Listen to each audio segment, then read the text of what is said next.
Audio Jungle.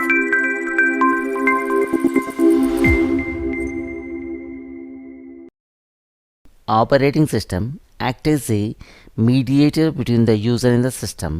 Okay, మనకి ఇక్కడ system లోపల ఆపరేటింగ్ సిస్టమ్ అనేది యూజర్ మనకు సిస్టమ్కు మీడియేటర్గా యాక్ట్ అవుతుంటుంది. ఫర్ ఎగ్జాంపుల్, మనము డిఫరెంట్ టాస్క్ చేయాలనుకుంటాం. ఫర్ ఎగ్జాంపుల్, మనం ఒక ఫైల్ క్రియేట్ చేయాలనుకుంటాం. ఒక ఫైల్ క్రియేట్ చేసిన తర్వాత దానిలో మ్యాటర్ యాడ్ చేయాలనుకుంటాం. తర్వాత ఫైల్ను సేవ్ చేయాలనుకుంటాం. ఒక మనకు అవసరం వచ్చినప్పుడు ఫైల్ను ఓపెన్ చేయాలనుకుంటాం. ఈ టాస్క్ అంతా మనకు ఆపరేటింగ్ సిస్టమ్ అనేది చేసి పెడుతూ ఉంటుంది. ఒక మనకు ఆపరేటింగ్ సిస్టంలో different of operating systems. First మనకు విండోస్ ఎక్స్పీ. ఒక విండోస్ ఎక్స్పీ యొక్క స్క్రీన్ అనేది ఈ విధంగా కనబడుతూ ఉంటుంది. విండోస్ ఎక్స్పీ 20 నవంబర్ 1985లో ఈ ఆపరేటింగ్ సిస్టమ్ అనేది మార్కెట్లోకి రావడం జరిగింది. Okay, next one is Windows XP. తర్వాత విండోస్ 7. విండోస్ 7 యొక్క స్క్రీన్ ఈ విధంగా కనబడుతూ ఉంటుంది. విండోస్ 7 అనేది 22 అక్టోబర్ 2009లో మార్కెట్లోకి రావడం జరిగింది. ఒక విండోస్ 7 యొక్క లోగో అనేది ఈ విధంగా ఉంటుంది. ఓకే, సిస్టమ్ ఆన్ చేయగానే ఒక స్క్రీన్ అనేది విండోస్ 7లో ఈ విధంగా కనబడుతూ ఉంటుంది. ఓకే, నెక్స్ట్ విండోస్ 7 తర్వాత విండోస్ 8 అనే ఆపరేటింగ్ సిస్టమ్ అక్టోబర్ 2012లో మార్కెట్లోకి రావడం జరిగింది.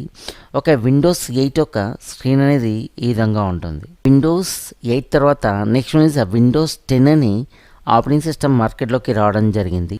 విండోస్ 10 అనేది 29 జూలై 2015లోకి మార్కెట్లోకి రావడం జరిగింది. విండోస్ 10 యొక్క స్క్రీన్ ఈ విధంగా కనబడుతూ ఉంటుంది. Okay, next one is Windows 11. Windows 11 అనేది 29 ఆగస్ట్ 2020లోకి మార్కెట్లోకి రావడం జరిగింది. విండోస్ 11 యొక్క స్క్రీన్ ఈ విధంగా ఉంటుంది. ఒక విండోస్ 10 యొక్క స్క్రీన్ అనేది ఈ విధంగా కనబడుతూ ఉంటుంది. ఓకే, టోటల్ ఏరియాను డెస్క్టాప్ అంటాం. ఈ డెస్క్టాప్ పైన this PC, network places, recycle bin, వీటిని ఐకాన్స్ అంటాం. ఈచ్ అండ్ ఎవ్రీ సిస్టమ్ పైన బై డిఫాల్ట్ ఉంటాయి. ఇవే కాకుండా యూజర్ మనం ఇట్లా క్రియేట్ చేసి ఓన్గా పెట్టుకోవచ్చు.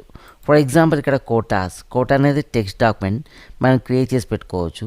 ఎడిటింగ్ వీడియోస్ ఫోల్డర్ మనం ఓన్గా క్రియేట్ చేసి పెట్టుకోవచ్చు. డెస్క్టాప్ పైన ఇట్లా యారో మార్క్ షార్ట్ కట్స్ కూడా ఉంటాయి. ఈ టోటల్ ఏరియాను డెస్క్టాప్ అంటాం. ఓకే, సిస్టమ్కి సంబంధించిన వాటిని ఐకాన్స్ అంటాం. యూజర్కి సంబంధించిన అప్లికేషన్స్ కూడా స్టోర్ చేసి పెట్టుకోవచ్చు. ఓకే, ఈ ఏరియాను టాస్క్ బార్ అంటాం. This area is called task bar. Task bar పైన స్టార్ట్ బటన్, సర్చ్,